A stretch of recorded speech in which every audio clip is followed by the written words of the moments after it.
Hey, what's up? Well, a little something different tonight. I figured, I haven't read the book 1984 in a long time, so why not read it on my screen, chapter by chapter here.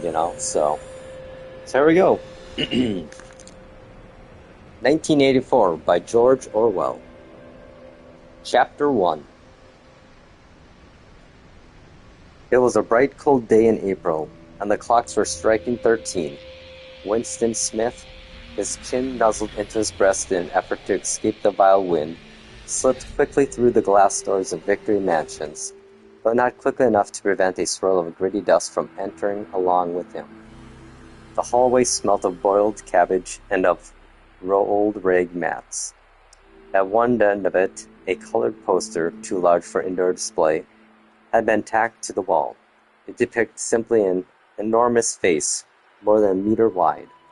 The face of a man of about 45, with a heavy black mustache and regularly handsome features. Winston made for the stairs. It was no use trying the lift.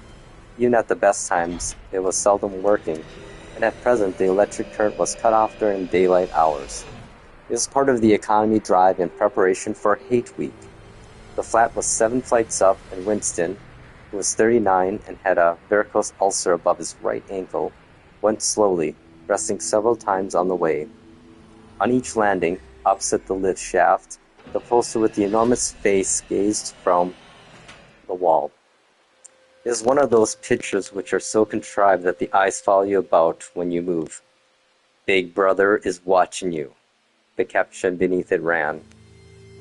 Inside the flat, a fruity voice was reading out a list of figures which had something to do with the production of pig iron. The voice came from an oblong metal plaque like a dulled mirror which formed part of the surface of the right-hand wall. Winston turned the switch, and the voice sank somewhat, though the words were still indistinguishable. The instrument, the telescreen it was called, could be dimmed, but there was no way of shutting it off completely. He moved over to the window, a smallish frail figure, the meagre of his body merely emphasized by the blue overalls which were the uniform of the party. His hair was very fair, his face naturally sanguine, his skin roughened by coarse soap and blunt razor blades, and the cold of the winter that had just ended. Outside, even though the shut-down pane, the world looked cold. Down in the street, little eddies of wind were swirling dust and torn paper into spirals. And though the sun was shining and the sky harsh blue, there seemed to be no color in anything except the posters that were plastered everywhere. The black mustached face gazed down from every commanding corner. There was one on the house front immediately opposite. Big Brother is watching you, the caption said, while the dark eyes looked deep into Winston's own. Down at street level, another poster, torn at one corner, flapped fitfully in the wind, alternating covering and uncovering the single word INGSOC.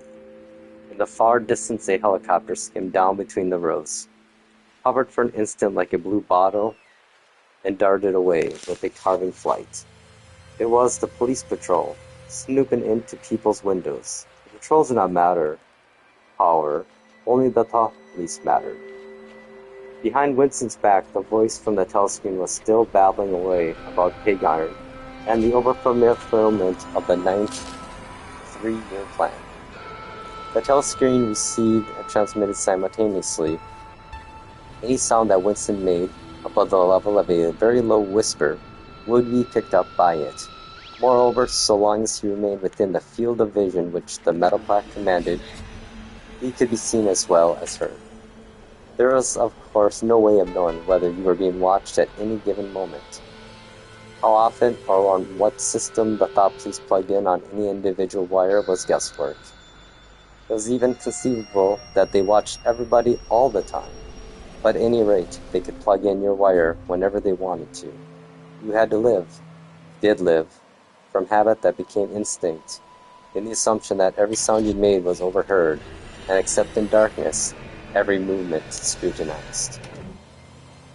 Winston kept his back turned to the telescreen. It was safer, though, as he well knew, Even a back can be revealing.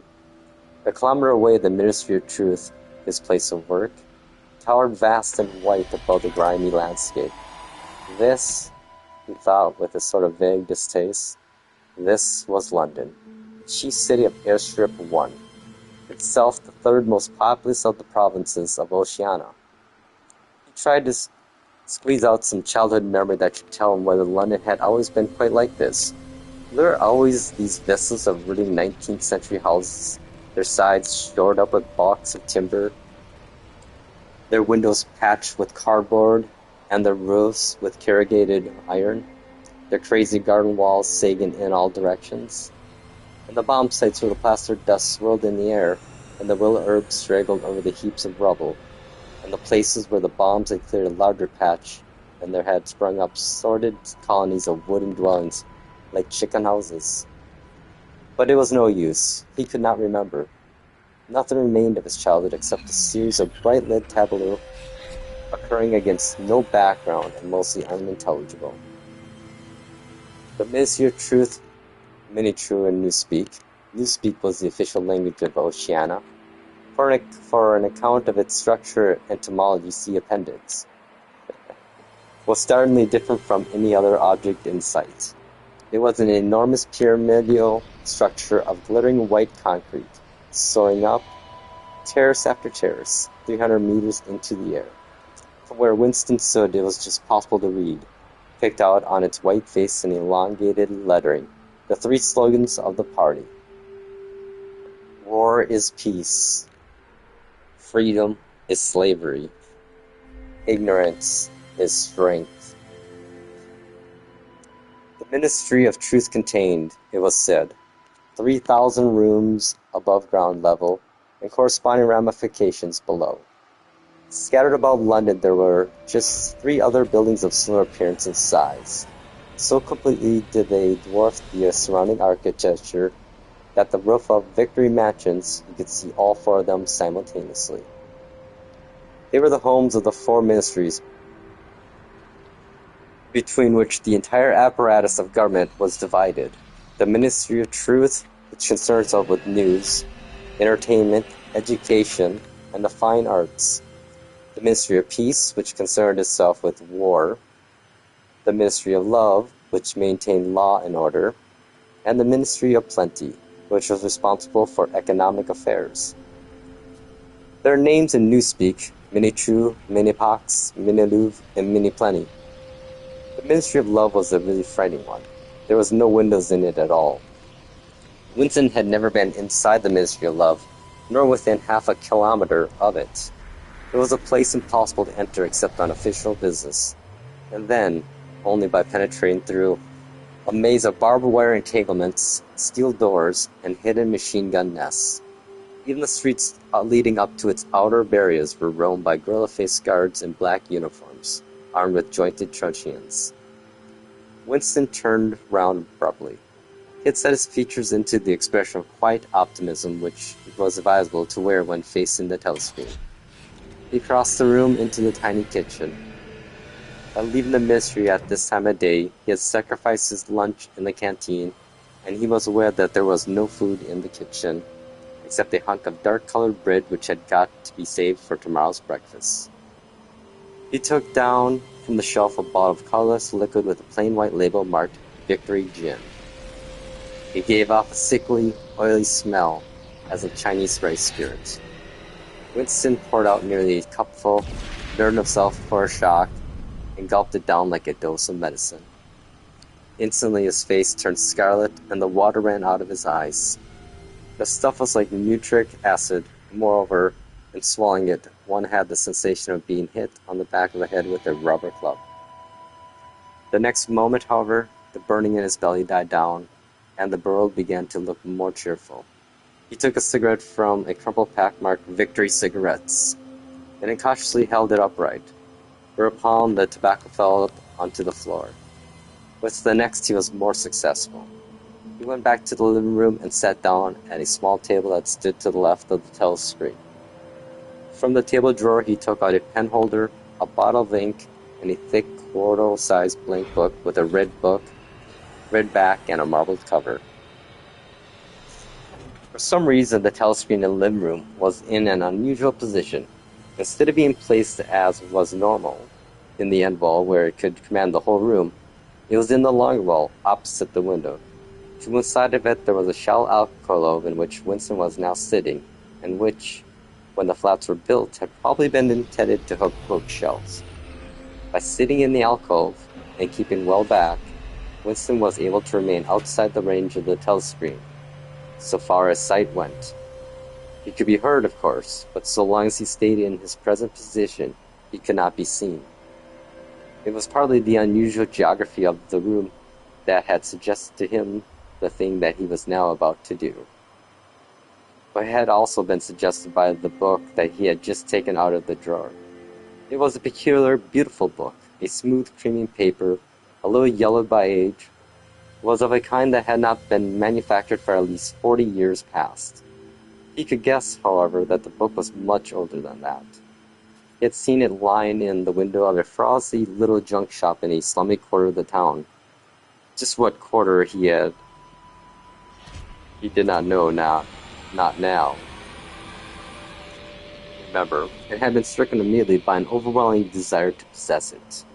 Party members were supposed to not to go into ordinary shops. Dealing on the free market, it was called. But the rule was strictly kept because there were various things, such as shoelaces and razor blades, which it was impossible to get a hold of in any other way. He had given a quick glance up and down the street, and then had slipped inside and bought the book for $2.50. At the time he was not conscious of wanting it for any particular purpose. He had carried it guiltily home in his briefcase. Even with nothing written in it, it was a compromising possession. The thing that he was about to do was to open a diary. This was not illegal. Nothing was illegal, since there were no longer any laws. But, if detected, it was reasonably certain that it would be punished by death, or at least by 25 years in a forced labor camp. Winston fitted a nib into the pen holder and sucked it to get the grease off. The pen was an archaic instrument, seldom used even for signatures, and he had procured one, furtively, with some difficulty, simply because of a feeling that the beautiful creamy paper deserved to be written on with a real nib instead of being scratched with an ink pencil. Actually, he was not used to writing by hand. Apart from very short notes, it was unusual. It was usual to dictate everything into the speak-write, which was, of course, impossible for his present purpose. He dipped the pen into the ink and then faltered for just a second. A tremor had gone through his bowels. To mark the paper was a decisive act. In small, clumsy letters, he wrote, April 4th, 1984. He sat back. A sense of complete helplessness had descended upon him. To begin with, he did not know with any certainty that this was 1984. It must be around about that date, since he was fairly sure that his age was 39, and he believed that he had been born in 1944 or 1945. But it was never possible nowadays to pin down any date within a year or two. For whom it suddenly occurred to him to wonder, was he writing this diary? For the future? For the unborn? His mind hovered for a moment round the doubtful date on the page, and then fetched up with a bump against the newspeak word, doublethink. For the first time, the magnitude of what he had undertaken came home to him.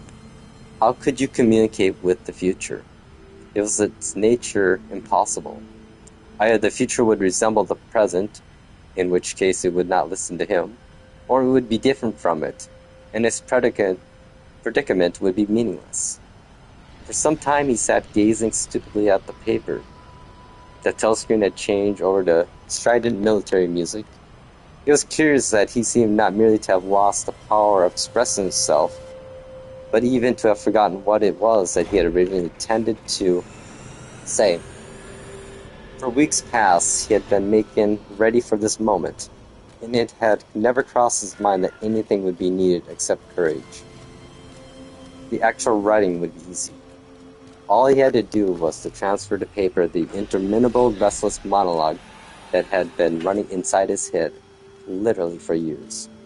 At this moment, however, even that monologue had dried up. Moreover, his varicose ulcer had begun itching unbearably.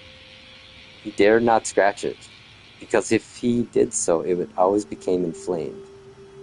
The seconds were ticking by. He was conscious of nothing except the blankness of the page in front of him, the itching of the skin above his ankle, the blaring of the music, and a slight booziness caused by the gin. Suddenly, he began writing in sheer panic, only imperfectly aware of what he was setting down. His small but childish handwriting straggled up and down the page, shedding first its capital letters and finally even its full stops. April 4th, 1984. Last night to the flicks, all war films. One very good one of a ship full of refugees being bombed somewhere in the Mediterranean. Ian's much amused by shots of a great huge fat man trying to swim away with a helicopter after him. First you saw him wallowing alone in the water like a porpoise. Then you saw him through the helicopter's gun sights. Then he was full of holes and the sea around him turned pink and he sank as suddenly as though the holes had let the water in. Audience shouted with laughter when he sank. Then you saw a lifeboat full of children with a helicopter hovering over it. There was a middle-aged woman, might have been a Jewess, sitting up in the boat with a little boy about 3 years old in her arms. Little boy screaming with fright and hiding his head between her breasts as if he was trying to burrow right into her. And the woman putting her arms around him and comforting him, although she was blue with fright herself, all the time covering him up as much as possible, as if she thought her arms could keep the bullets off him. Then the helicopter planted a 20-kilo bomb in among them, terrific flash, and the boat went all to matchwood. Then there was a wonderful shot of a child's arm going up, right into the air. A helicopter with a camera and nose must have followed up, and there was a lot of applause from the party seats, while a woman down the pole part of the house suddenly started kicking up a fuss and shouting they didn't out her. I showed it, not in front of kids. They ain't right, not in front of kids, ain't until the police turned her out. I don't suppose anything happened to her. Nobody cared what the pearls say. Typical role reaction. They never. Winston stopped writing, partly because he had suffered from cramp. He did not know what had made him pour out the stream of rubbish. But the curious thing was that while he was doing so, a totally different memory had clarified itself in his mind, to the point where he almost felt equal to writing it down. It was, he now realized, because of this other incident that he had suddenly decided to come home and begin the diary today. It happened that morning at the ministry, if anything so nebulous could said to happen. It was nearly 1100, and in the records department, where Winston worked, they were dragging the chairs out of the cubicles and grouping them in the center of the hall opposite the big telescreen, in preparation for the 2 minutes hate. Winston was just taking his place in one of the middle rows when two people whom he knew by sight, but had never spoken to, came unexpectedly into the room. One of them was a girl whom he had often passed in the corridors. He did not know her name, but he knew that she worked in the fiction department, presumably since he had sometimes seen her with oily hands and carrying a spanner. She had some mechanical job on one of the novel-writing machines. She was a bold-looking girl of about 27 with thick hair, a freckled face, and swift, athletic movements. A narrow scarlet sash, emblem of the Junior Anti-Sex League, was wounded several times around the waist of her overalls, just tightly enough to bring out the shapeliness of her hips. Winston had disliked her from the very first moment of seeing her. He knew the reason. It was because of the atmosphere of hockey fields and cold baths, and community heights, and general clean-mindedness which she managed to carry about with her. He disliked nearly all women, especially the young and pretty ones. It was always the women, and above all the young ones, who were the most bigoted adherents of the party, the swallowers of slogans, the amateur spies, and the nosers out of orthodoxity. Oh my god, sorry about that. But this particular girl gave him the impression of being more dangerous than most.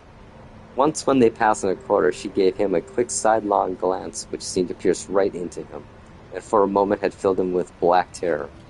The idea had even crossed his mind that she might be an agent of the thought police. That, it was true, was very unlikely.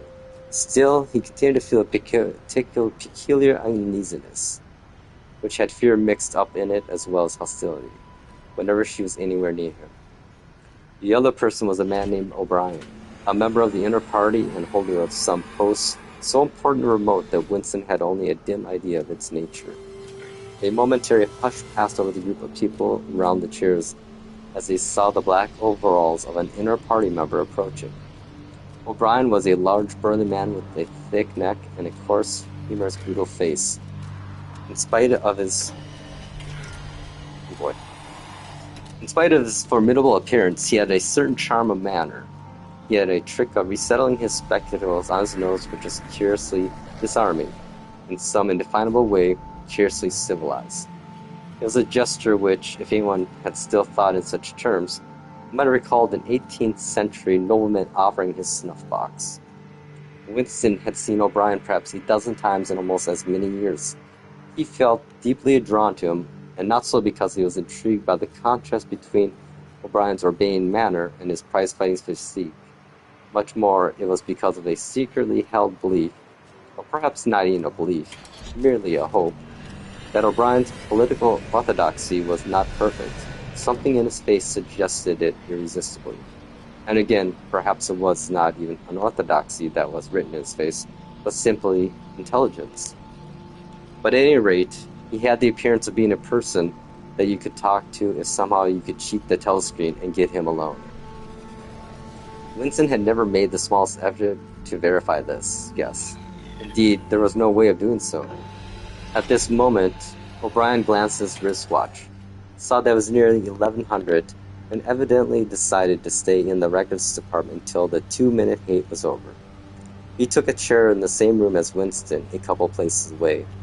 A small, sandy-haired woman who worked in the next cubicle to Winston was between them. The girl with dark hair was sitting immediately behind. The next moment, a hideous, grinding screech, as of some monstrous machine running without, burst from the telescreen at the end of the room. It was a noise that set one's teeth on edge and bristled the hair at the back of one's neck. The hate had started. As usual, the face of Emmanuel Goldstein, the enemy of the people, had flashed onto the screen. There were hisses here and there among the audience. The little sandy-haired woman gave a squeak of mingled fear and disgust.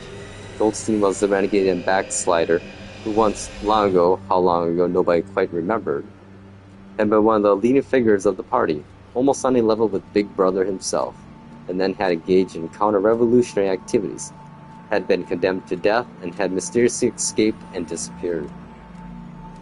The programs of the 2-minute hate varied from day to day, but there was none in which Goldstein was not the principal figure.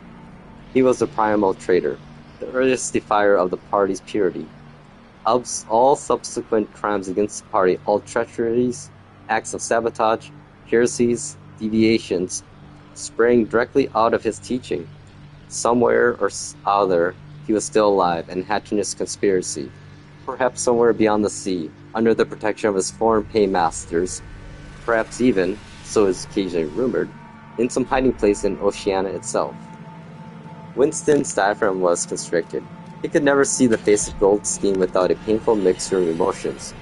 It was a lean Jewish face, with a great fuzzy aureola of white hair and a small goatee beard, a clever face, and yet somehow inherently despicable, with a kind of senile silliness in the long, thin nose, near the end of which a pair of spectacles was perched. It resembled the face of a sheep, and the voice, too, had a sheep-like quality. Goldstein was delivering his usual venomous attack upon the doctrines of the party, an attack so exaggerated and perverse that a child should have been able to see through it, and yet just plausible enough to fill one with an alarmed feeling that other people, less level-headed than oneself, might be taken in by it. He was abusing Big Brother. He was denouncing the dictatorship of the party. He was demanding the immediate conclusion of peace with Eurasia. He was advocating freedom of speech, freedom of the press, freedom of assembly, freedom of thought. He was crying hysterically that the revolution had been betrayed, And all this in rapid polysyllabic speech was sort of parody of the habitual style of the orators of the party, and even contained newspeak words, more newspeak words, indeed, than any party member would normally use in real time.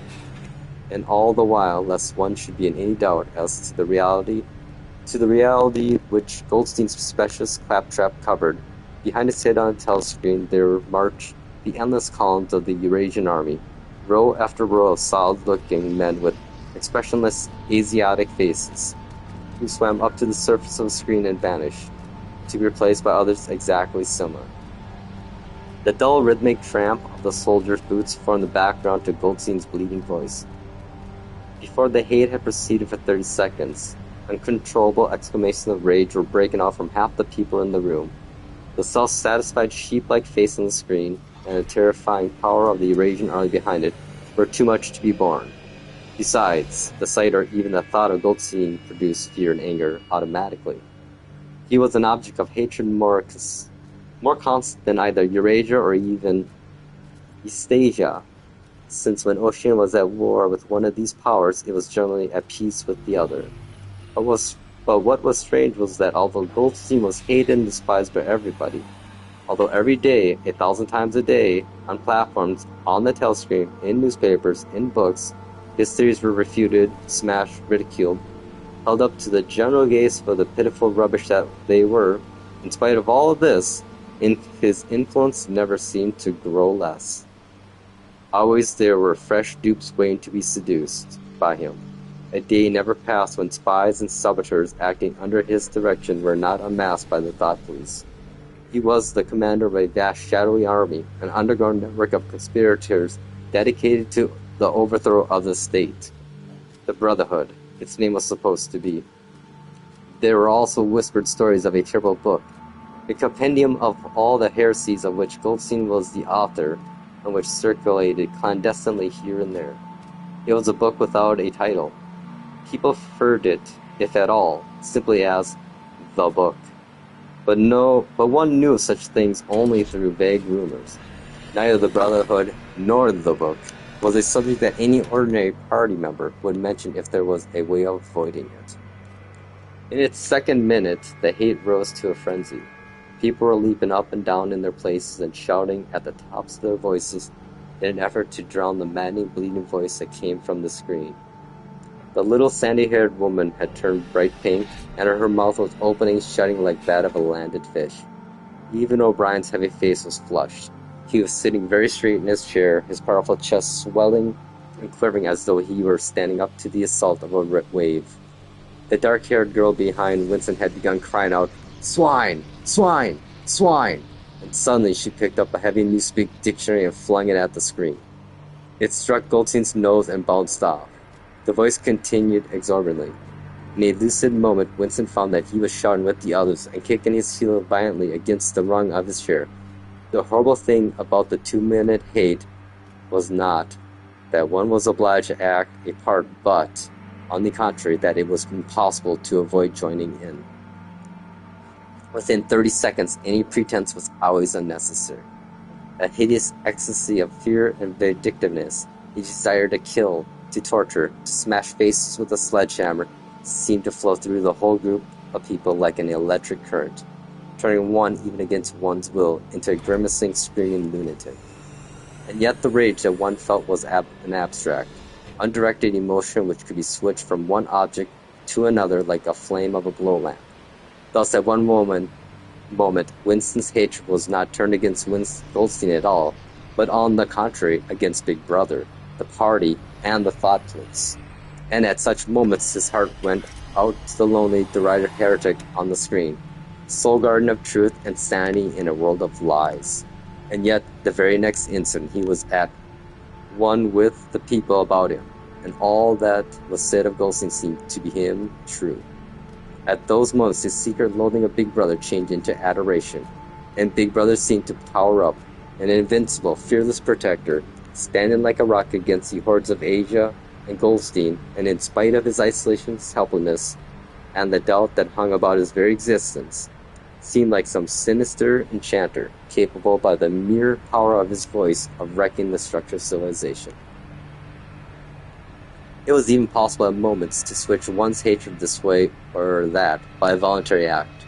Suddenly, by the sort of violent effort with which one wrenches one's head away from the pillow in a nightmare, Winston succeeded in transferring his hatred from the face on the screen to the dark-haired girl behind him. Vivid, beautiful hallucinations flashed through his mind.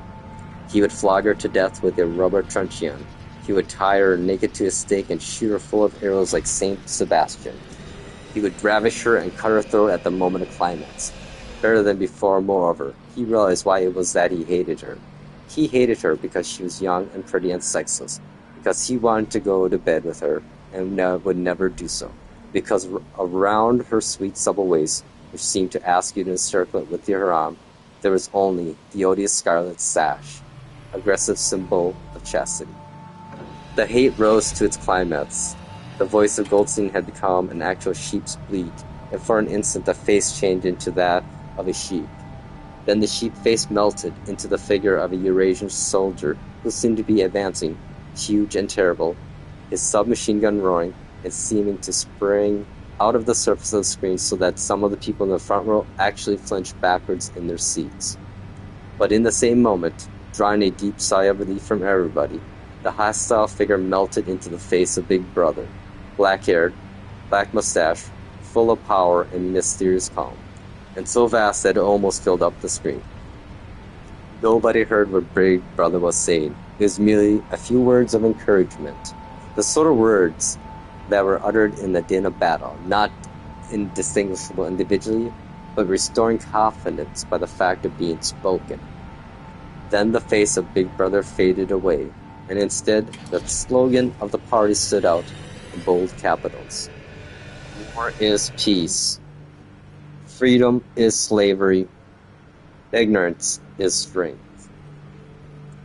But the face of Big Brother seemed to persist for several seconds on the screen, as though the impact that it had made on everyone's eyeballs was too vivid to wear off immediately. The little sandy-haired woman had flung herself forward over the back of the chair in front of her. With a tremendous murmur that sounded like, "My savior," she extended her arms towards the screen. Then she buried her face in her hands. It was apparent that she was uttering a prayer.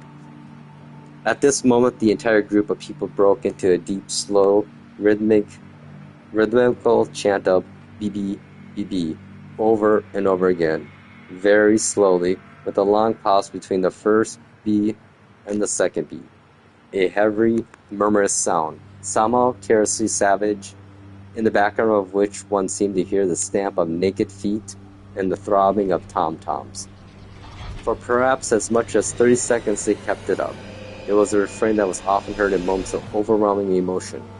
Partly it was a sort of hymn to the wisdom and majesty of Big Brother, but still more it was an act of self-hypnosis, a deliberate drowning of consciousness by means of rhythmic noise.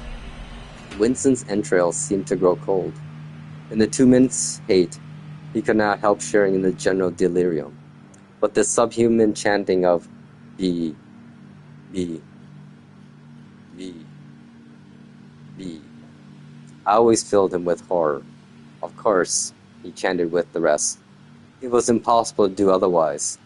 To dissemble your feelings, to control your face, to do what everyone else was doing, was an instinctive reaction.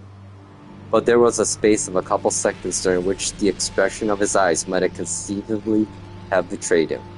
And it was exactly at this moment that the significant thing happened, if, indeed, it did happen. Momentarily, he caught O'Brien's eye. O'Brien had stood up. He had taken off his spectacles and was in the act of resetting them on his nose with his characteristic gesture. But there was a fraction of a second when their eyes met, and for as long as it took to happen, Winston knew, yes, he knew, that O'Brien was thinking the same thing as himself. An unmistakable message had passed. It was as though their two minds had opened and the thoughts were flowing from one into the other through their eyes. "I am with you," O'Brien seemed to be saying to him. "I know precisely what you are feeling. I know all about your contempt, your hatred, your disgust. But don't worry. I'm on your side." And then the flash of intelligence was gone, and O'Brien's face was as inscrutable as everybody else's. That was all, and he was ready, already uncertain whether it had happened. Such incidents never had any sequel. All that they did was to keep alive in him the belief, or hope, that others besides himself were the enemies of the party. Perhaps the rumors of vast underground conspiracies were true after all. Perhaps the Brotherhood really existed. It was impossible, in spite of the endless arrests and confessions and executions, to be sure that the Brotherhood was not simply a myth. Some days he believed in it, some days not. There was no evidence, only fleeting glimpses that might mean anything or nothing. Snatches of overhead conversation, faint scribbles on lavatory walls.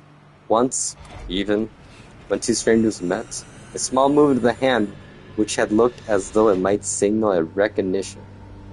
It was all guesswork. Very likely, he had imagined everything.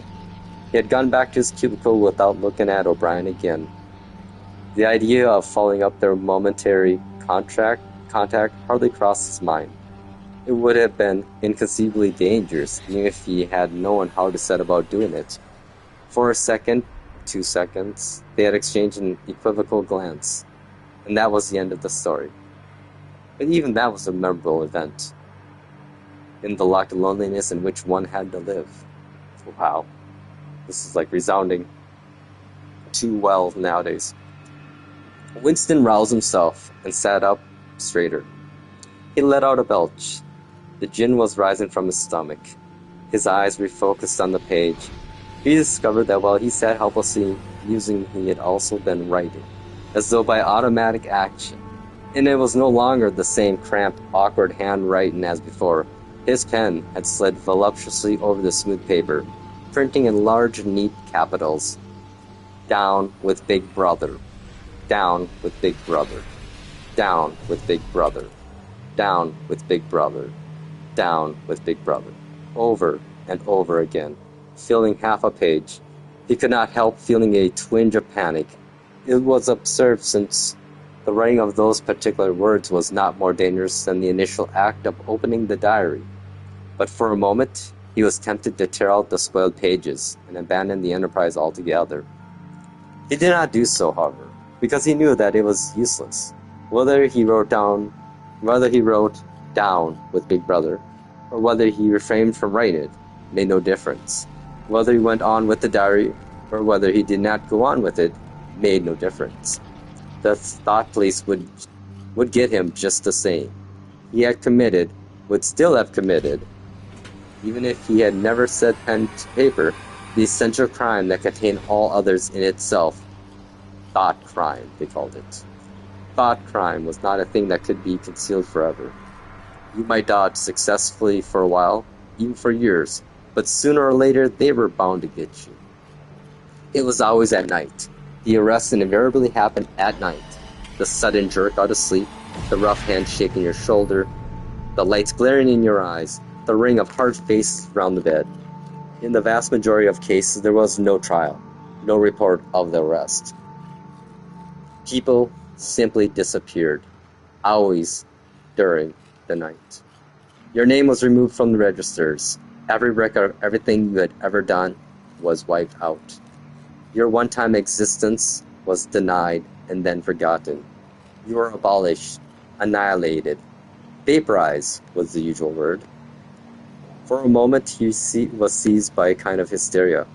Began writing in a hurried, untidy scrawl. They'll shoot me, I don't care. They'll shoot me in the back of the neck. I don't care. Down with Big Brother. They always shoot you in the back of the neck. I don't care. Down with Big Brother. He sat back in his chair, slightly ashamed of himself. Laid down the pen.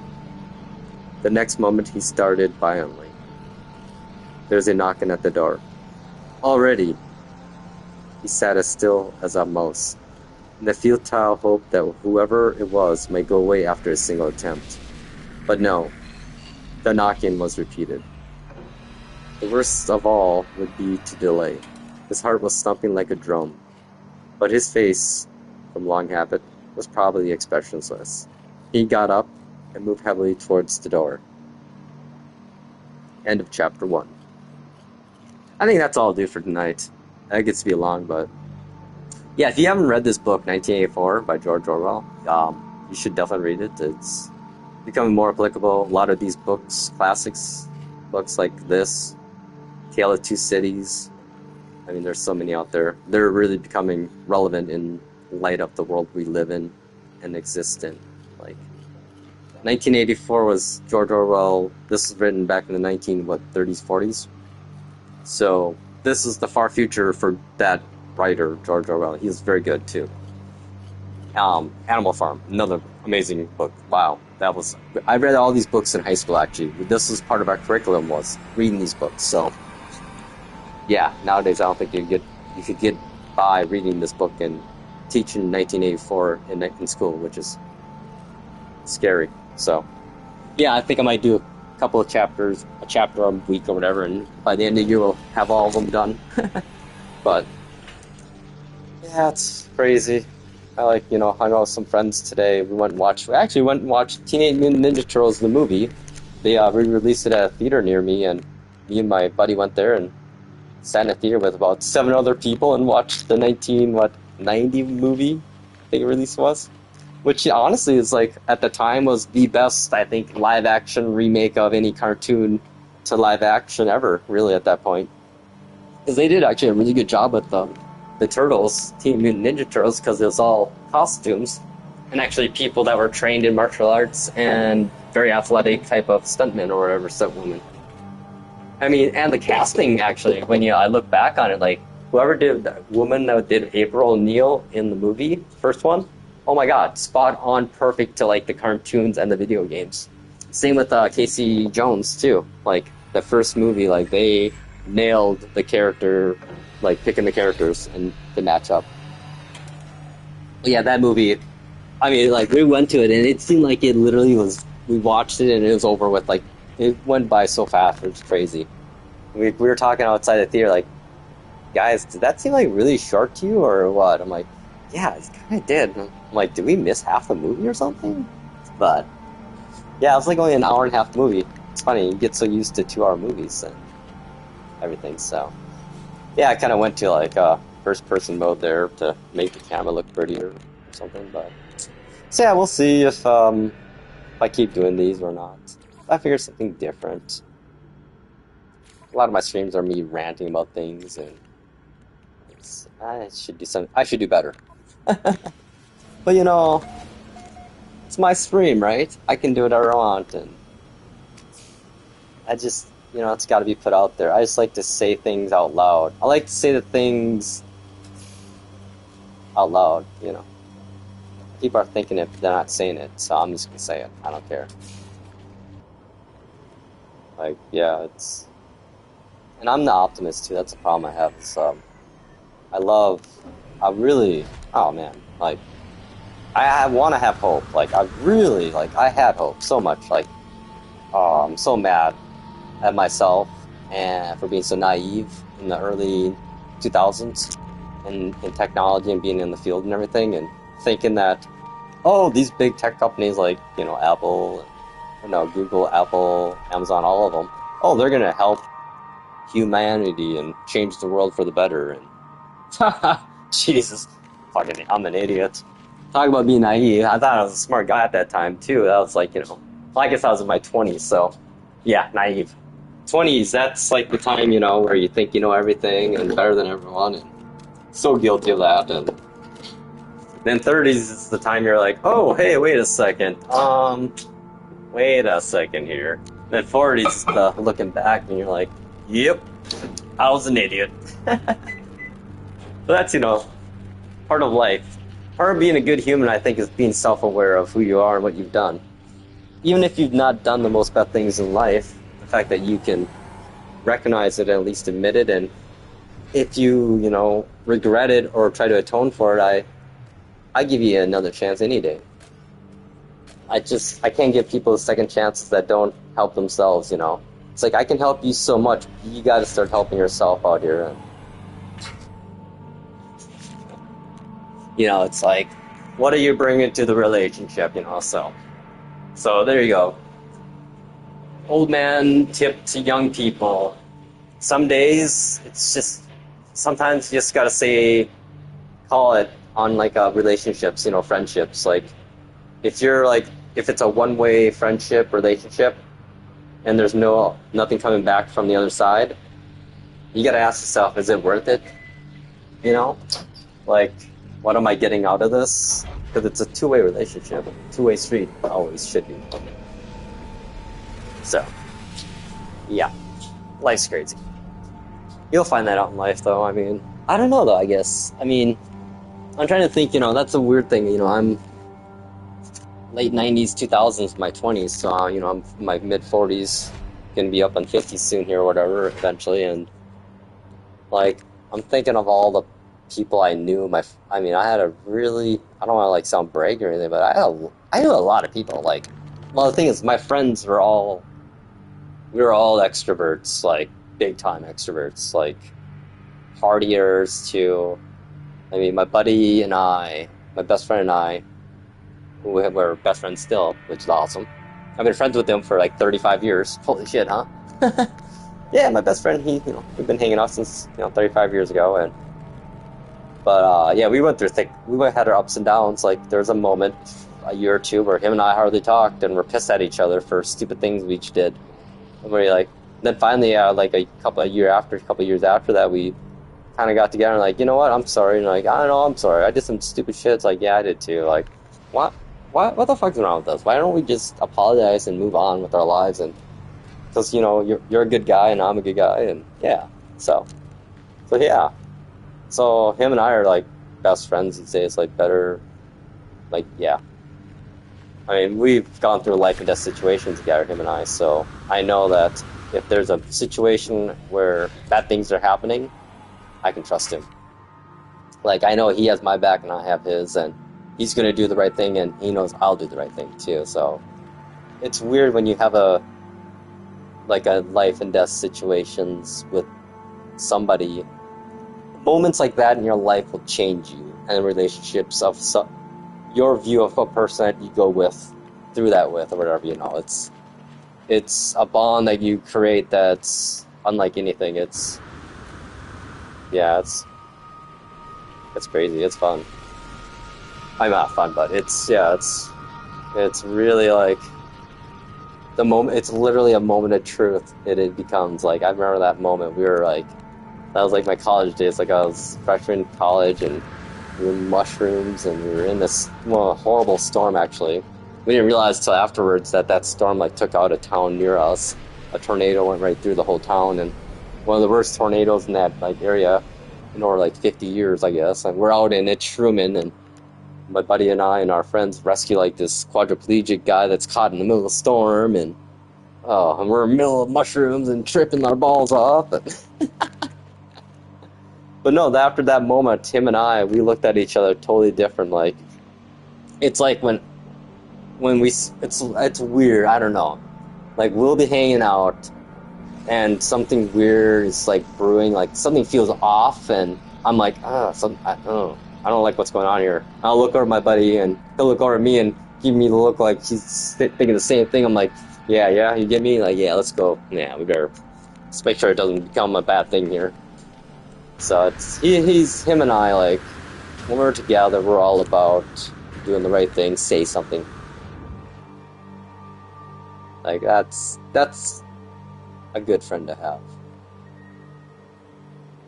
So find people like that in your life, if that's what you want for friendship, Other people, I don't know. If that's not what you want, if you want people that are in positions of power or whatever, hey, you know what, you do you. That's cool too. Like, it's fun. I'll be honest. I used to have like friends that were high in power. Like, I worked at a law firm. Half the attorneys I work with are high-level politicians these days in our state. Like, I know, like, Steve Simon, in Minnesota there. Yeah, I did. I was like on mini trials with him. I was his computer guy there. Really nice guy. Amazing guy, actually. Really cool. Super non-demanding, like, would always be like, if he was having a computer problem, he'd always be like, hey, whenever you have time, you look like you're busy. You'll be like, oh no, I'm actually just getting coffee and smoke right now. It's like I always say, in computer stuff, if you know what you're doing is set everything up right, right away, your job's fucking easy. It's all then just weird stuff that's out of your control, like, you know, bugs in software or trying to do a function in a software that, look at this, doing a function that's not quite been fleshed out or whatever. But, you know, yeah, software developers out there, if you want someone to test your software, I'll do it for free if you just give me a copy of it fully unlocked. I'll test all the platforms. Hell, I even throw Linux in there, even though I'd have to brush up my Linux skills again. I haven't used Linux. I have Fedora running right now. No Ubuntu, I'm running Ubuntu in a Hyper-V VM container right now to run my Home Assistant server off of. Yay. Yeah, I was running everything, my Home Assistant and Homebridge servers in Docker on my NAS drive. But then I realized I have like this little Lenovo M90 mini PC that I run Plex on. I'm like, that thing is way too powerful to just be running Plex only, so it has like a 12th gen Core i5, and fuck, that thing is like a beast, like powerhouse for transcoding and streaming. Especially as, you know, built-in HEVC decoding and decoding and transcoding. Yeah, I think I'd probably do like I'm calculating about 24K HDR stream simultaneously if my bandwidth supports it direct play wise. Probably transcode to 10 at least at once without any too major issues, I think. Which I'm tempted to try testing it actually. But I'd have to like set up a separate Wi-Fi network and make VLANs, and I'm lazy. I don't like routing and network stuff, honestly. Well, that's why I always would talk to the network guy and be good friends with him and wherever I worked. Pro tip, be friends with the IT network guys always. Actually, pro tip, be friends with anyone in IT at your company if they actually are on site. Because they'll hook you up. Like the users that were really cool, I would totally go out of my way to help and hook them up like, oh, we're testing new computers. You want a brand new laptop that no one else has? And just gotta tell me how it works and if it meets your needs. Like, okay. I'm like, yeah. You keep being cool. Yeah, I remember one of my fun projects I had at the firm back in the day was I had they wanted me to set up every version of Windows and then put a copy of I can't remember what software it was, but it was some old software. So I had to basically set up Windows 3.1, Windows.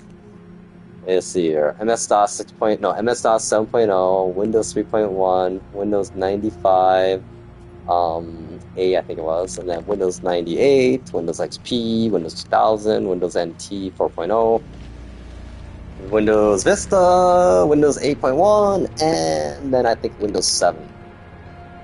And then Windows 10. So that was fun as hell. It's funny, I talked to one of those attorneys and I also about those computers. She's like, oh, yeah, we have one of the new guys down in tech support. That's most of his job to keep that thing going and running. And it makes me feel good to know that it took like 3 people to replace me. So yeah, you know, I don't get it, guys. Like, I worked my ass off for companies, and I should have asked more for my raises. Oh well, it's his life. Yeah, we'll see. I think next year I'm gonna try to start looking for jobs again in spring. I figure right now is a really shitty time, and I have enough put away to make it till next summer easily, so it helps not having a mortgage and also being, well, not going out or anything or drinking or partying anymore, so yay. Hey, that's a good thing about partying my ass off in my 20s and 30s was now in my 40s, I'm like, I'm good. I don't need to drink any beer. I'm going to make a hot chocolate, actually, and some whipped cream and some chocolate sprinkles on top. Which actually, I'm going to probably go do that here in a bit. Oh boy, hard labor. Jeez, that's horrible. No. I mean, it's going to really take away our maintenance, though. Oh, okay, what do you do? Oh, dude. Yeah, he's doing hard labor. That's some dirty stuff, man. Sorry, dude. You reap what you sow, my friend. Stop be taking people's DNA in their sleep, yo. That's creepy. That's like SA.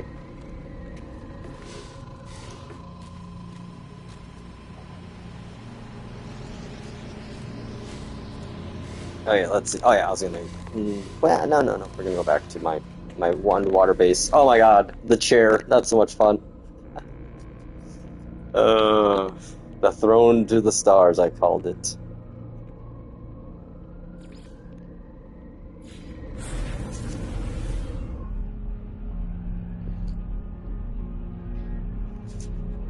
Yeah, no, the book, 1984, man. It's a ride. It's all a ruse, the whole book. Oh, spoiler alert, I should have said, huh? But, it's crazy, like, how applicable it is. But the way our technology is moving these days, like, this book is becoming a reality. Look at the world right now. Like, just that first chapter and how we're talking about the, 2 minutes hate that's aired every day to get people riled up, and the iconography and the manipulation of information and the removal of history and all that stuff. I mean, relevant? Yes, I think so. So yes, people, please read books and stuff and vote. Sorry, I'm gonna be annoying like that and just say that, but would have been in this situation now if you all would have voted. There it is, the throne to the stars. If you want to get to space in a chair, this is your ticket, baby. Let's pick my freighter. Oh boy, never mind. Oh, hang on, let me clear. Yeah, this is a hilarious bug that has been in the game, I guess, for a long time now. I think ever since they did it on the water. But yeah, we'll launch ourselves to space once just for fun. Yeah, I proved that you can actually get to space and into your freighter without using your ship by doing this. And I was trying to get to the, if I built this right and aimed it at the other planet, I bet I could go from one planet to another via the chair. I think I might have to try. You know what? We might try that now. Oh, there we go. We're clear for launch. Extreme heat damage detected. Never gets old. Never gets old. Ah, I can see my base from here. There we go. We'll watch. Here's a sense of scale of this video game. We are literally there. Can Starfield do this? No. Oh man, poor Starfield. Not really, but still. Like, I thought about, it's coming to PlayStation probably here, it has, but oh. Why can't AAA studios give games love? And like, if Starfield got the love that NoMansSky got, I would buy it probably. Like, they would fix all the issues. Well, no, the issues with anything Bethesda these days is that they're fucking building it off a decade and a half old engine still. Like, the same engine from Skyrim, I think they built Starfield off of. Have they modified? I don't think they modified that engine at all. And here's Hello Games, probably has less than 10 people working on NoMansSky and redesigns the whole fucking engine world with a world's update. There you go, Bethesda. There's your inspiration.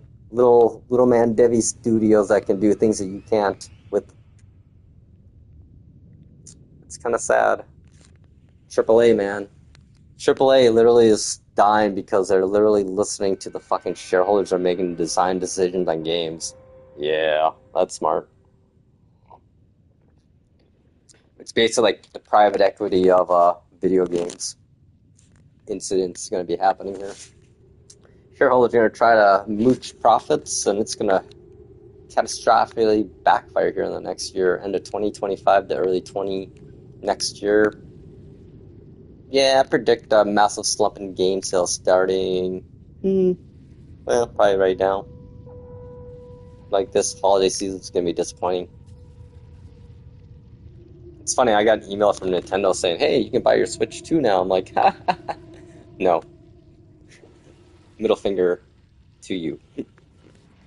Oh, hey, yeah, I'm still in my chair. Wait, where am I? There I am. Well, here's the best part. Photo mode. And then when I come out of photo mode, I'll literally be frozen in space right now. This isn't I was just trying to use the bathroom, man.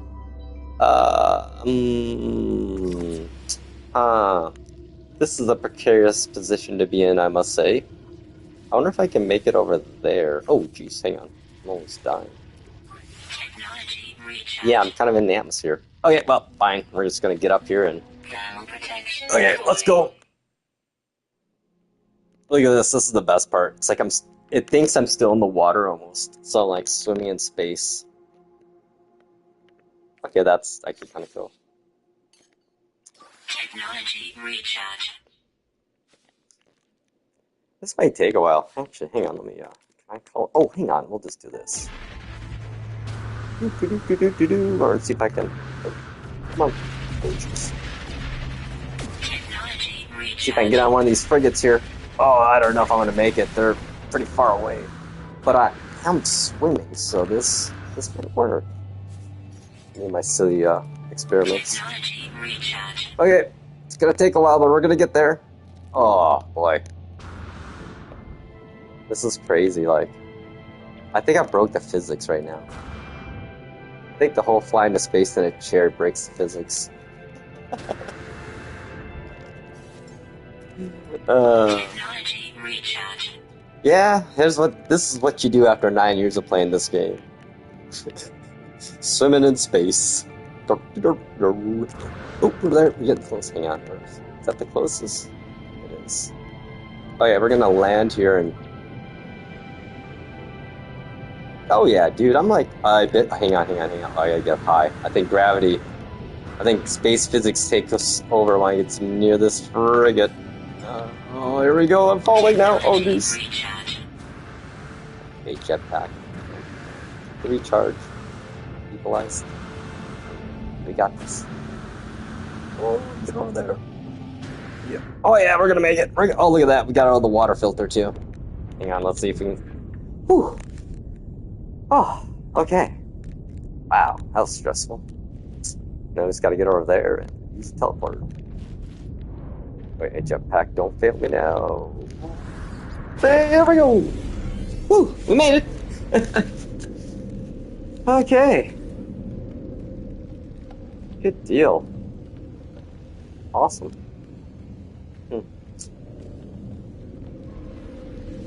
Yeah, I think we're gonna just go back to the bakery.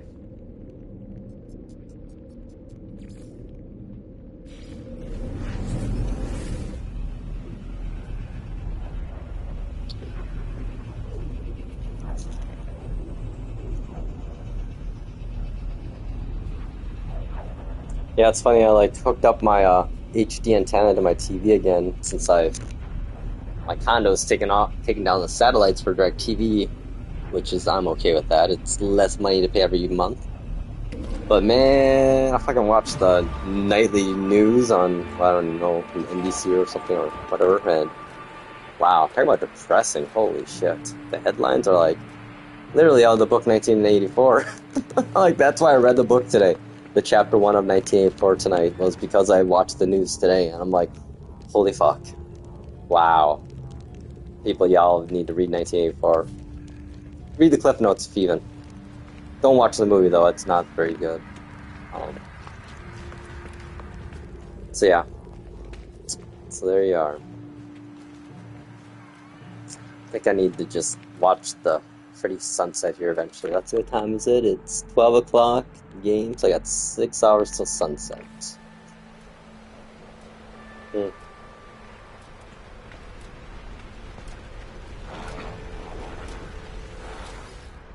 Oh wow, there's still food in here. I thought for sure it'd be empty. Ooh, boy, how much milk do we got in here? Oh yeah, there's... Yep, we're good. I'll leave those alone. Yeah, I think I'm good with this place these days. Oh, the butterflies.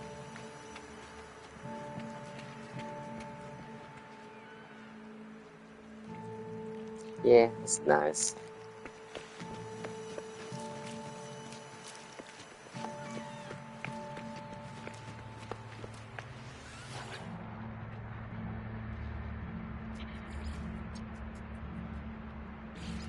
I'll go check that Galactic Embassy out here and add a couple of things inside and call that a night, I think.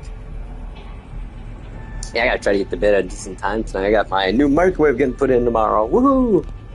Hopefully. I think I missed the phone call though. Oh shit.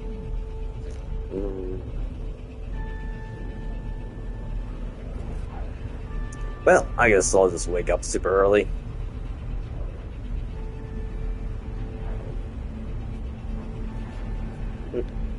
Interesting.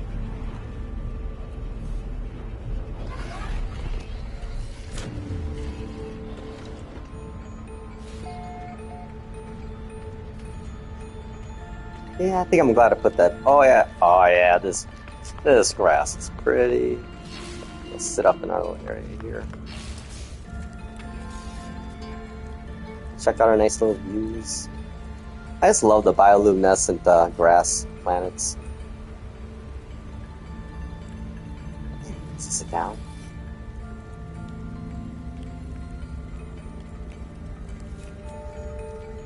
I should take that wall down there.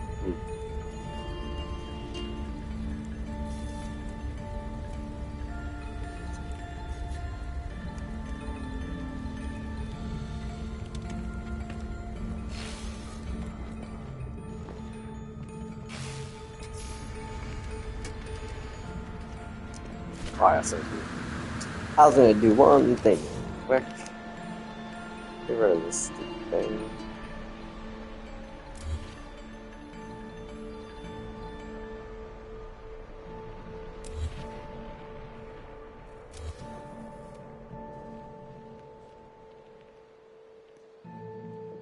Just like right here. Ah! There. Ah! Okay. And this, like, right there.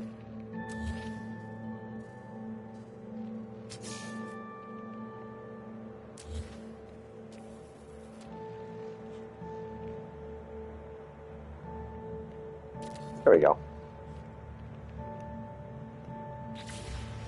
A little memorial to our captain who gave his life to save everybody. Oh, the message got truncated. Oh well.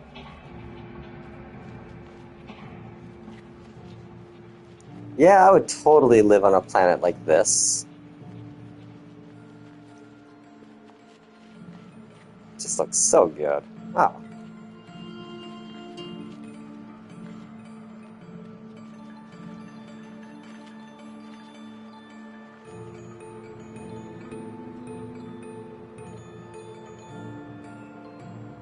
Ooh, meteorite. Make a wish. I always try to go to where they land, but I don't know what they ever... They're supposed to give you something, but I never get it. Hang on, let's see. You see, I'm gonna see if I can get to one. Got my ice cream equipped.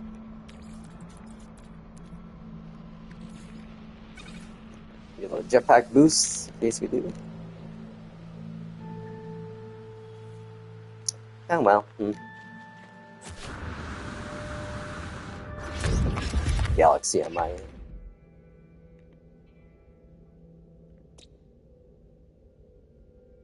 Elkalopose. Okay. Oh, I spelled Elka wrong. Oh well.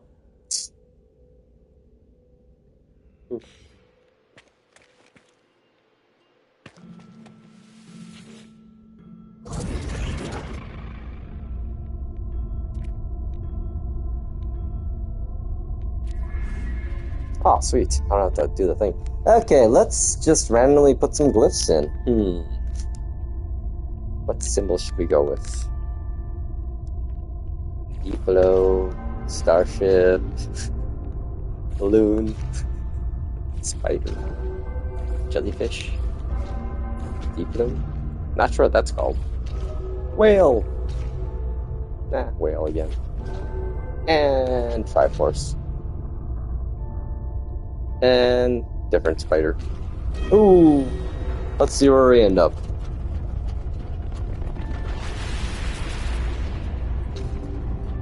It'll be somewhere on something. Oh, moonwalking this thing. And just in case it's not too friendly.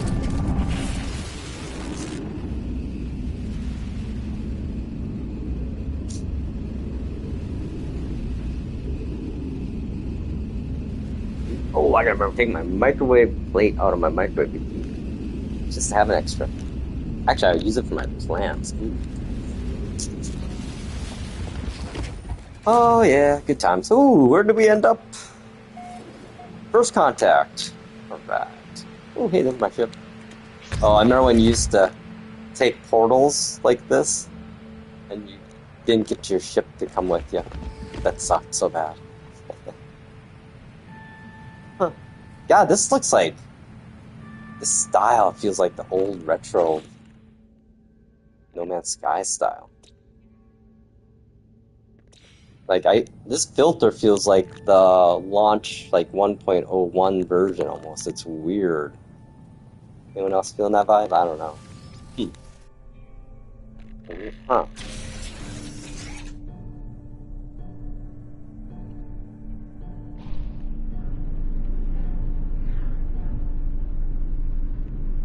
Let's go. Space station. I think it's abandoned, actually. Let's see where we are on this map.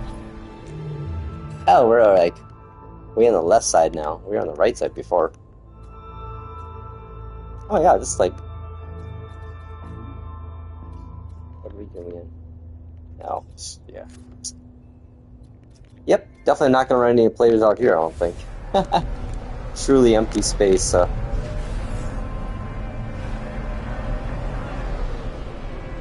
Okay, this is an Arctic planet. Let's see.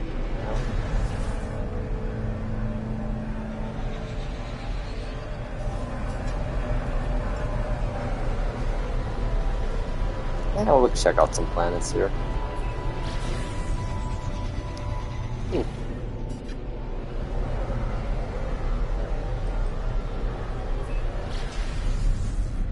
Ooh, look at all these guys. Oh, wow, they're all over here. Okay, well, let's do this first. Torrid. Ooh, this looks like a paradise water planet. Oh, frozen, of course.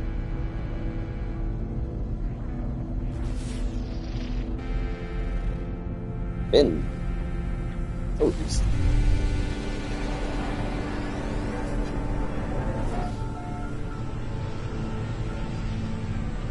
Oh, this looks like a wall. Hey. You know, I don't have a deep base planet yet, underwater one. I kind of want to put a base like 1,000 views underwater. Oh, this is pretty. This is like... Definitely give me some interstellar waterworld vibes. You'll land anywhere. Oh, those are mountains. Hang on, there's land over there. I just love the fact that, you know, we can land in water. They give us aquatic landers. I mean, that's the thing, you know, like, the thing that people don't talk about the most about No Man's Sky is that Hello Games and the amount of quality of life updates they've given us is unparalleled. Like, if any game could do anything half of what No Man's Sky has done for quality of life stuff, I mean, it would make so many games better. Like, it's so... I just get so annoyed that, like, they spend hundreds of millions on a video game to develop and literally update it for 3 months. Like, what the fuck? The worst thing that annoys me, honestly, are old games that are on the PlayStation Store digitally that are still the same goddamn price as when they released. Like, and DLC for those games is still the original price. Like, just stop it. Just make all the DLC free these days for anything that's over 5 years old that doesn't sell. You might get somebody buying it. I don't know. It's just the greed again. It's... I don't know. It's like they want to kill the industry. Well, that's the thing. That's my big, you know, rant is... The industry's not ran by gamers right now anymore. It's all ran by shareholders and boardrooms. Thank God there's indies, though, and AA developers, thank God. It's going to be a heyday this next 5 years for indie developers. Like, AAA is going to see a near death here, I think. GTA is the only thing coming out that I'm Well, here's the thing. The only reason I'm justifying buying GTA on launch is that it's not going to go on sale for 3 years anyway, so. And it's not going to make the PC for, what, at least a year or two. And I don't even have a good enough PC to run it, so. Ooh, I guess we'll settle this. But who knows? We'll see. And then Light No Fire, that'll be coming out probably soon, too. Oh, wait, what was... That was weird, sorry. Being all dumb. Yeah, no, it's, mind-boofing.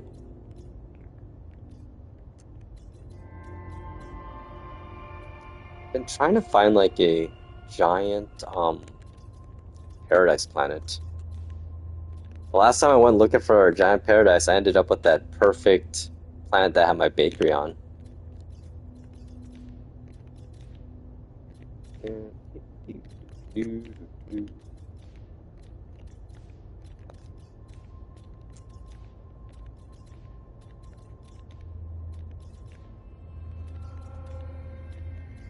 I do wish that we would get an update to this star map, the galactic map here. They haven't updated this at all, so this is definitely gonna be an update. I think this will be part of the World's Part 3 update, like redesigned or revamped this map, and be able to access it on in your base too. You know, it'd be nice just to look around the map. I mean, I find it relaxing. And then, you know, pre-plan your space flight actually from your base, like doing this from my base instead of being up in my ship or whatever. And then be able to mark stuff actually. Now that what I would like. More prominent marking system. And these paths you have, make them go further than 40 light years, 400 light years, like 870 light years. My ship can do frickin' 2000. Why can't that line go further? It's been broken since they introduced it, honestly. They haven't... That's the one thing that annoys me is that... Yeah, you set a custom destination here. It only goes like 300 light years. It's like, what's the point? I want to try to actually navigate to a system through the galactic map only. But since your custom waypoint system's so broken, I'm forced to always use teleporters. So... Yeah, I play a lot of this game. I like it still. I just, you know, gotta make it better by pointing out the problems, or else they never get addressed, always. So let's see, what are we in August right now? I'm gonna guess we get World's Part 3 update this year around, I'm gonna guess October. Maybe a little expedition before October though, just to tie us over till then. We'll see though. Who knows, maybe... Oh wait, Gamescom's going on, isn't it? I don't know if Hello Games is at Gamescom. I think they might be. I don't know though. Because that would change it, because then they... Who knows, they might shadow drop Light No Fire for all we know. It's funny though how they haven't done anything marketing or mentioning of Light No Fire since that like first trailer and World's update, mentioning how they're backporting tech from Light No Fire into NoMansSky to test it on a larger scale, which is brilliantly smart. Which I had a feeling that was happening with the way they were introducing features like, you know, flying mounts. I'm like, why would you have dragons and stuff for Light No Fire? Which will be interesting to see what Light No Fire really is about. I mean, that's the thing, you know, that game we don't really know much about it. I'll be honest, I'm not really much of a fantasy guy, but I'm gonna buy the game just to support Hello Games no matter what, and so I have a feeling there's still gonna... I feel like they're gonna keep up. I think NoMansSky is gonna get updates for 20 years, my guess. Or as long as they are around, I guess. I don't know. This is like definitely a passion project of Sean's. And they made so much money off it too. I mean, they're set for like life, really.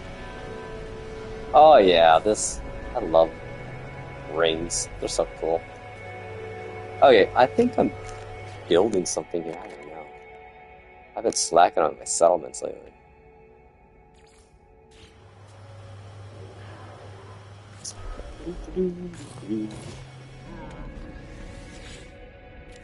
Our good people. Oh, of course we're. Oh, we're gonna give you a holiday. Everyone needs a holiday. Turn off your email and your phones. Disconnect from that work, baby. Okay, I think. Sweet buildings updated. Oh man, this place is just old. I think everything needs to be upgraded here, which I haven't upgraded because I'm too lazy. Okay, pick a building. How about this one? Yep. There's my strategy. Okay, good. Yeah, I really wish they'd light this building up more so I don't get lost looking for this in my settlements.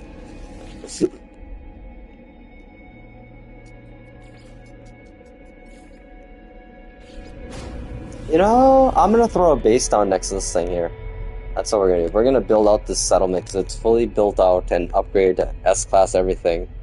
So I'm gonna throw a base computer nearby and then have my base kind of merge into it so I can really make it a settlement.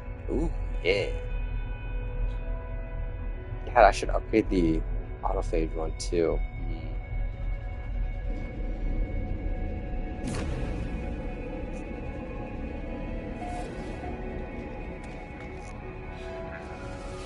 Okay, let's see here. Oh, unknown. Scan data, huh? Okay.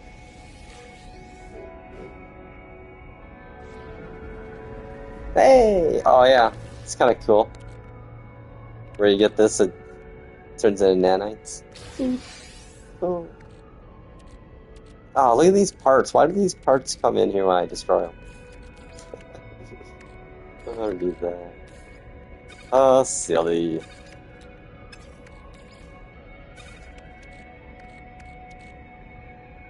Oh wow, my resources are a little down actually.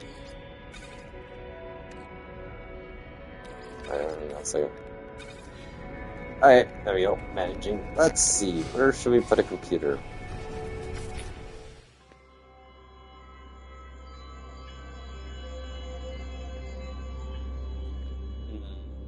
That's a good corner over there. Got that over there. That's over there. Ooh, this. Wait, hang on a second. This might be a spot right over here. I could blend in then. This is the perimeter. There's no point of interest there. Yeah, I think go over. I think that's the winner over there. Oh, it's. Crap. I didn't figure out what direction was compared to. Oh, yeah, I picked right, I think. Let's see. Oh no, over here. Over here. There we go. I think over here. Yeah, because this is the perimeter right here. Maybe? How far do we gotta go? Did they not let us do it anymore? Okay, yeah, let's see. Let's go further. Let's go in the corner where we know for sure the line is. Put up on this hill here.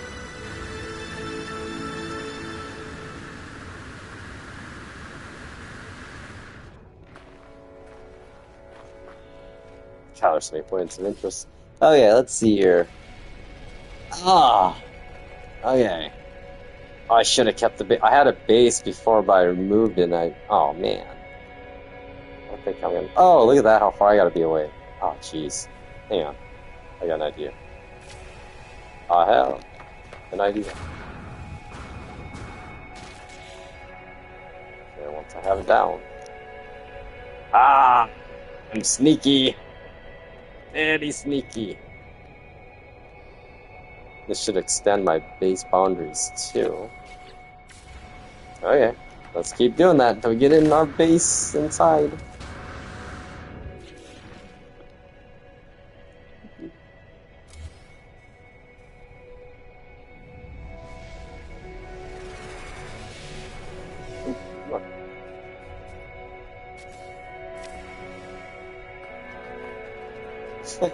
We're making it there slowly.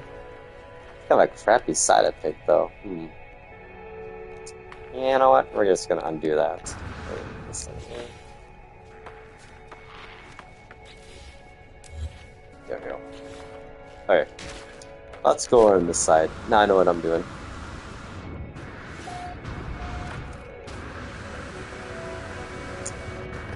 Oh, I can never get the timing for the melee boost really. Oh, nope.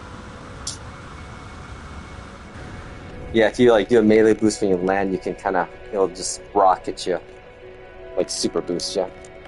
Okay, let's see this.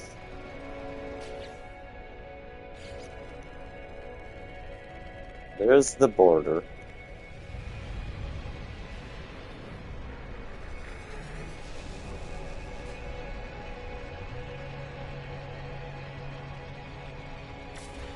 Yeah, I gotta keep going.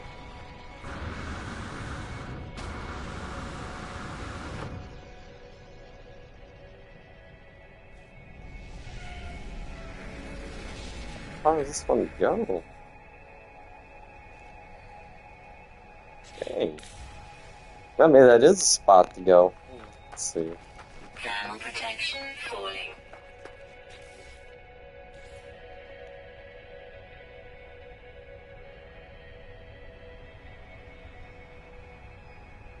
Wow, that is crazy how far it's trying to prevent me on the side going. Well, I guess, the way it is.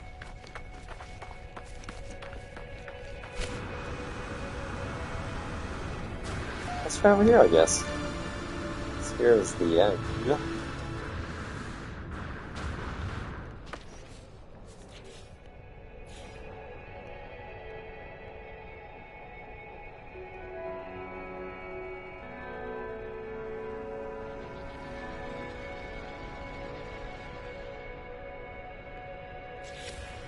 Huh. Oh, it's probably the overlapping of the points of interest causing the grief here, because, yeah. I should be able to put bases down by points of interest, what am I saying? Oh yeah, look at that. Oh wow, that's a long ways away I gotta go. There. Oh. Well, I guess we're going over there.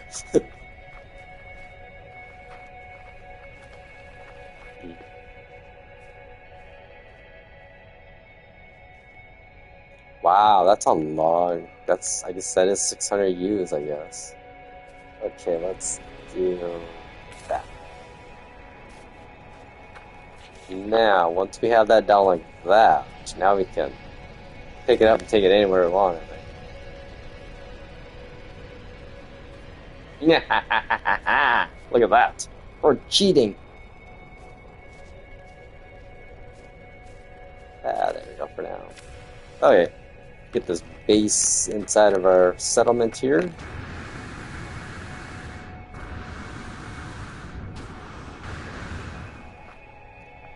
Okay. Let's see, where's the office at? Over here? We're gonna build our main over here. Okay, where's the door at actually? Let's do this for now.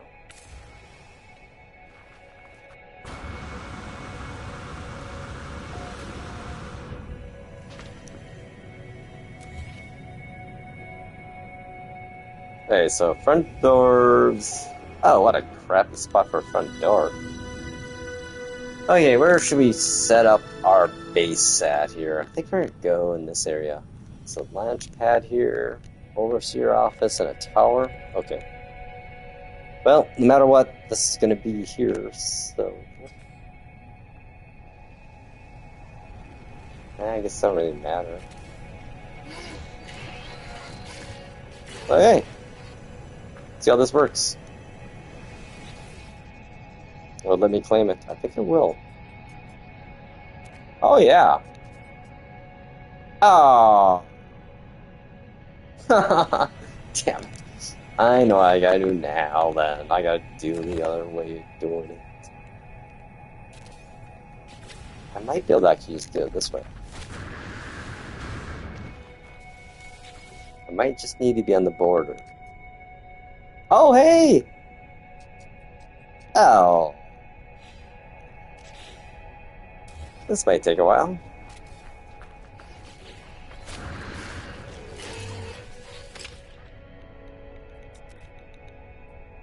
Oh, I guess I gotta leave it where I... Ah, dang it. You know what? Okay. Fine. I'm just gonna find a spot that looks kind of cool. On a hill.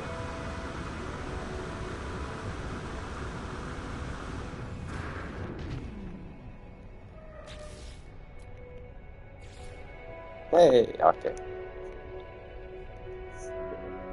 How far away?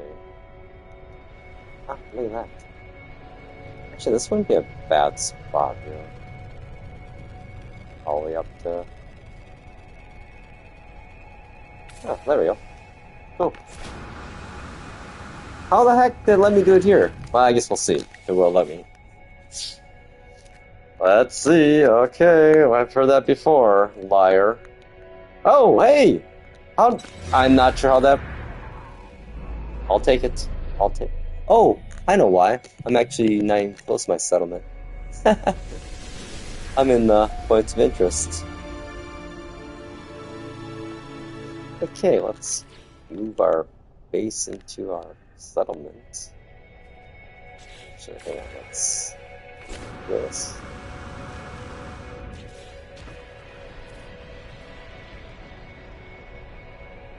Get over here.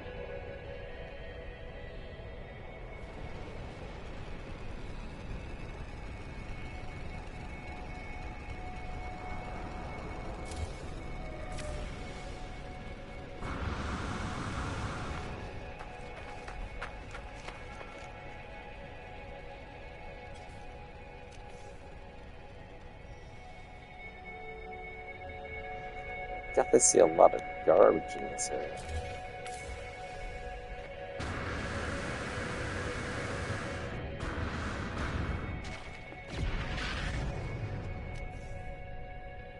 Okay, we got the base computer here now. We'll just put that right here for now. Okay, let's see if we can build stuff though. Oh yeah, we can build stuff. Cool. What style is this place? This is the alloy. Yeah, I think it's an alloy style. Okay. Well, I better build a quick little shack here next to my overseer. Oh man, do I want to live as this close to work? That seems like a dangerous thing of blending my work and leisure lives. Wait, let's see. You know what? We're building on the outskirts here. Let's do... Yeah, right here. Let's see how our style's looking here. Fair enough.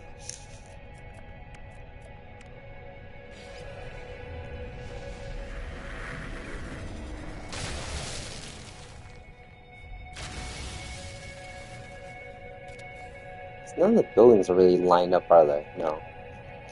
Yeah, well, actually, I'm gonna add streets and everything to this place, maybe. What kind of walkways are they using here? What is that material?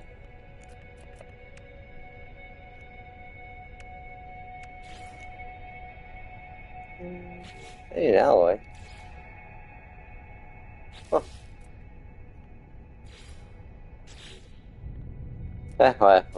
Whatever. We'll use stone for the foundation.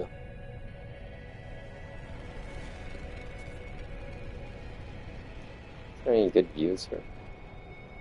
Well, sunset's here. Hang on. Let's do this right.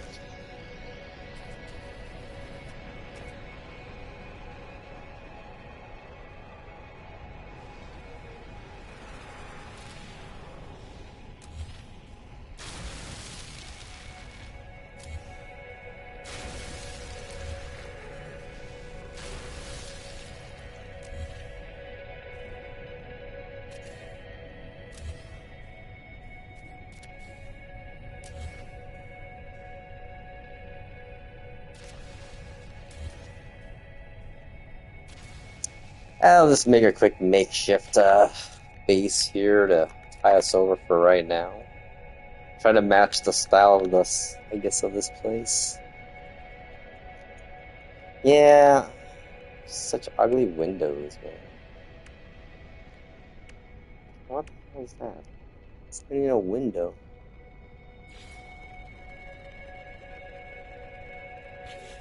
Yeah, just don't dig these styles.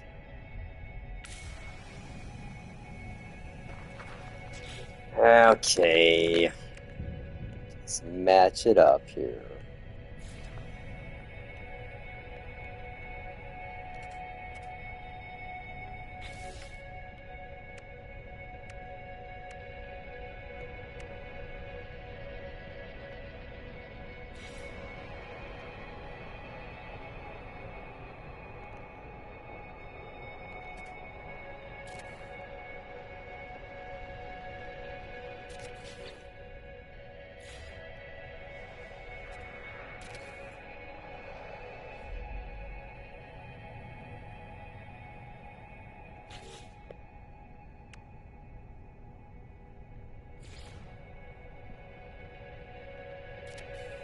Is that the right way? Yes.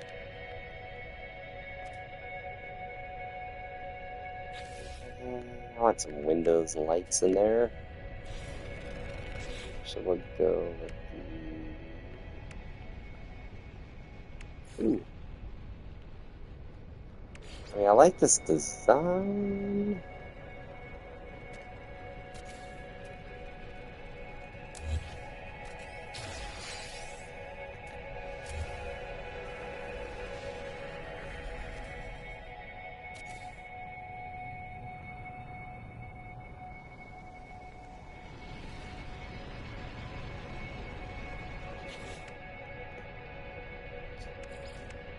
Ooh, there it is. Oh, wait, is that clear though? Oh, see, look at how tiny those windows are, man. I just like big windows, I guess.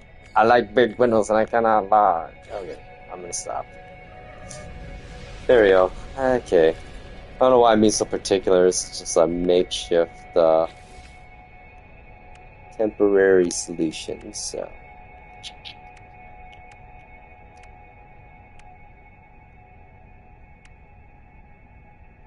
I like this one.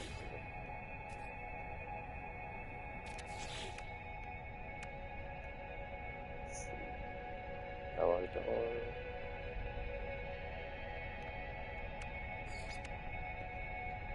There it is.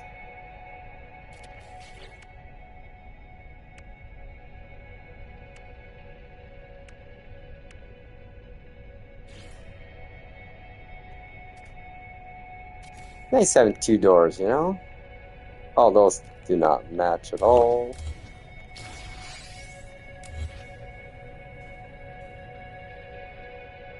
Hmm.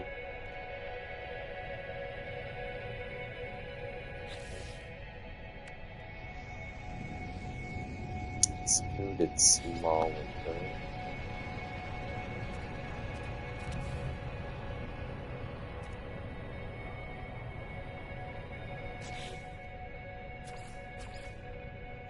The paint just changes the frame, that's all. Really? Weak. Weak sauce, yo.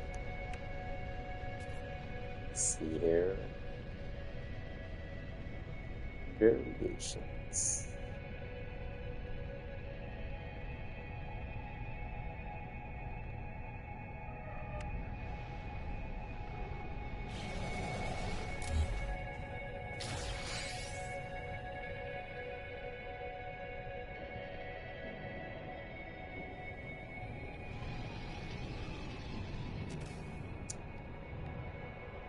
Oh, let's stick with that.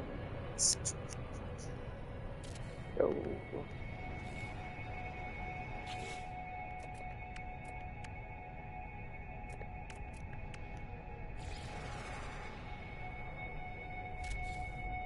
Should throw a wood window in there. You know what?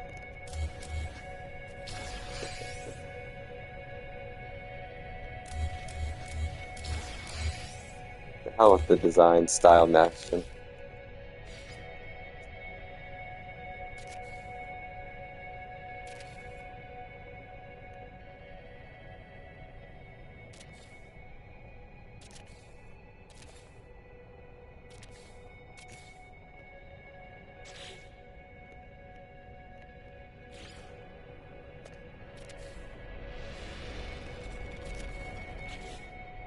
Yeah, I'm sick of these doors, so I just have an opening. Doesn't matter with weather anyways. First you gotta do this. You wanna put any technology things inside your bases. Yeah, if they fix like the base stuff like I want them to, it'll probably break so many people's bases. So I don't think that's gonna happen. But that's okay.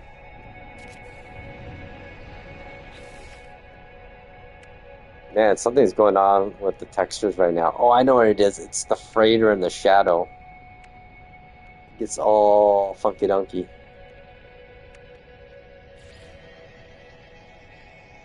I really do like this like piece though. This rough piece.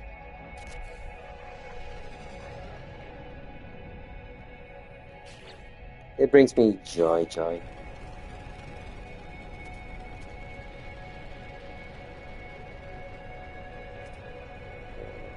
Come on, I like that. I like that style. Dude. I'm gonna go straight up flat door style.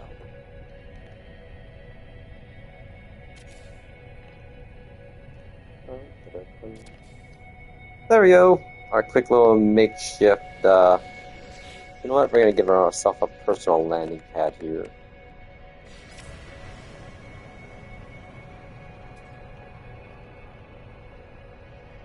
Oh, you know what? I guess I won't for now. Oh yeah, hang on. I need to get this ship over here. Uh-oh. Uh-oh. This is wild. Look at this. I don't know if it's because of when I've been launching myself to space in that chair. I might have to clear my PS5's system cache again. Yeah, if you ever get the issue where your NoMansSky game is all blank, but if you go into like this screen or this screen, you see stuff, but this is all black or white.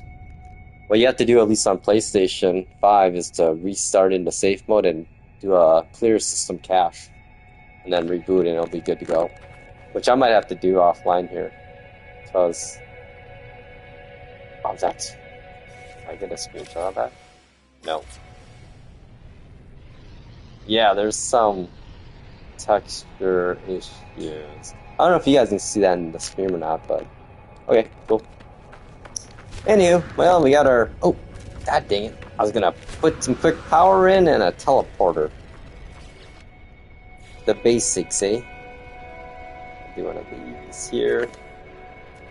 Let's grab our base computer while we're at it too.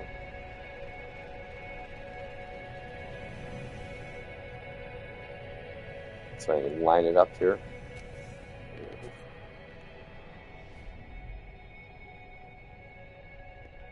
And for now, we'll just put this in here, right here.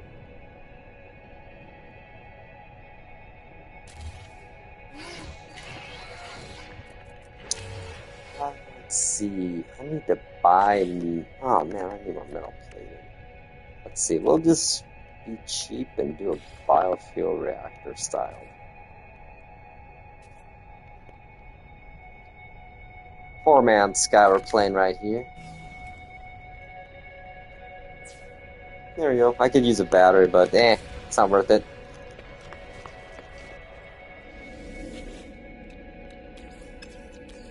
Yeah, power this sucker up. There we go. Get the portal working. Yay! I think we can save this. Okay, I can't remember how many Z's I have because, but.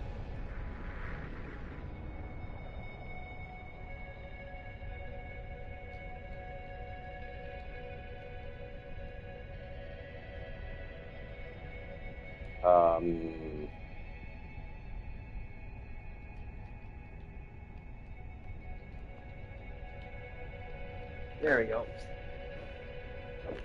Oh yeah, look at where it's showing my base picture from. Isn't that funny? It thinks the base computer's still there. Let's fix it. Oh, that's maybe what the problem is. Oh, wow. Whoa, that's like rings, I think. Huh. Well, whatever. There it is. There's my base.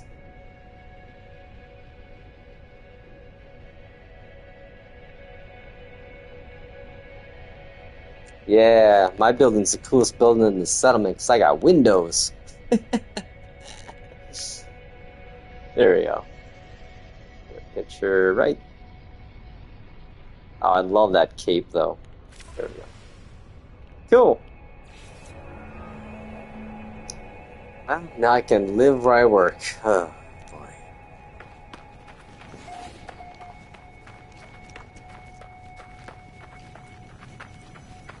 Cool.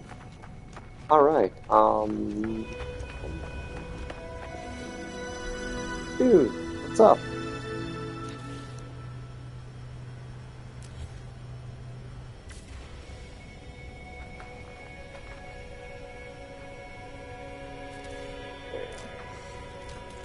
Alright. Yeah, look at that. I'm gonna have to do some cash clearing here, I think, after I get done today. Alright, one last thing I want to throw in here is my typical save beacon.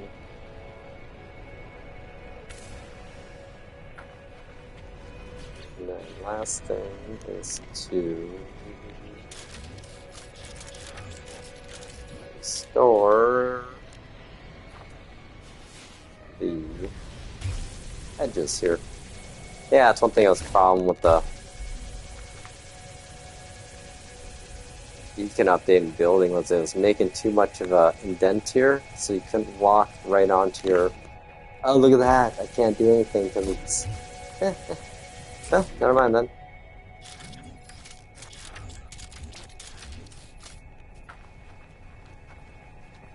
Good enough, I guess. Okay. One more better shot here.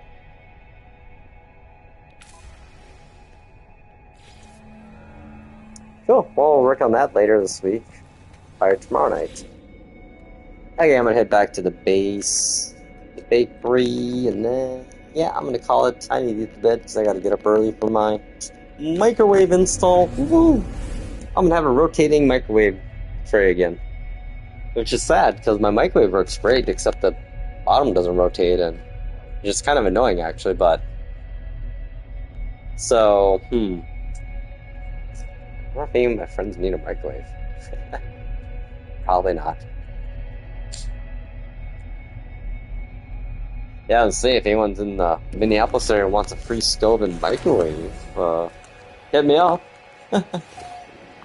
Let me know before tomorrow at 9 a.m. You just gotta pick it up though. I'm not delivering shit. Otherwise I'm gonna just pay them to take it away, I guess. And yay. Okay, cool. Productive day. We read some 1984 chapter 1. That was I gotta verify like my ebook I have. Like I felt like the wording was off, but then again I realized that 1984 the original was kind of off, and I have the paper copy just sitting here looking at me on my shelf here, so I'll have to pull that out and make sure my copy I'm reading from on my iPad's actually not been a bad OCR version that's been scanned in. So, hi y'all. It's been real fun always. As always. Peace. Have a good night. Be well.